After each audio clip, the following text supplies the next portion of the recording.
Hi friends, welcome to Neora cakes. இந்த video last வீடியோட continuation. Last video நைட்டில் நாங்கள் ரசமலாய் பண்ணோன்னு சொல்லியிருந்தேன்ல, இந்த கேக் வந்து மார்னிங் பண்ணது. நாங்கள் எப்போவுமே ரசமலாய் கேக்கில் நிறைய மில்க்கும் நிறைய ரசமலாய் ஃபில்லிங்ஸும் கொடுப்போம். ஸோ டேஸ்ட் ரொம்ப ரிச்சாக இருக்கும்.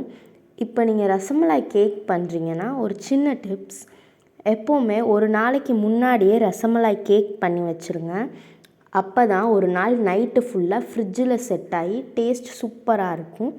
நீங்கள் இன்ஸ்டண்ட்டாக ரசமலாய் கேக் பண்ணி கொடுத்து அதை கஸ்டமர் வேகமாகவே கட் பண்ணி சாப்பிட்டா டேஸ்ட் அவ்வளவோ நல்லா இருக்காது.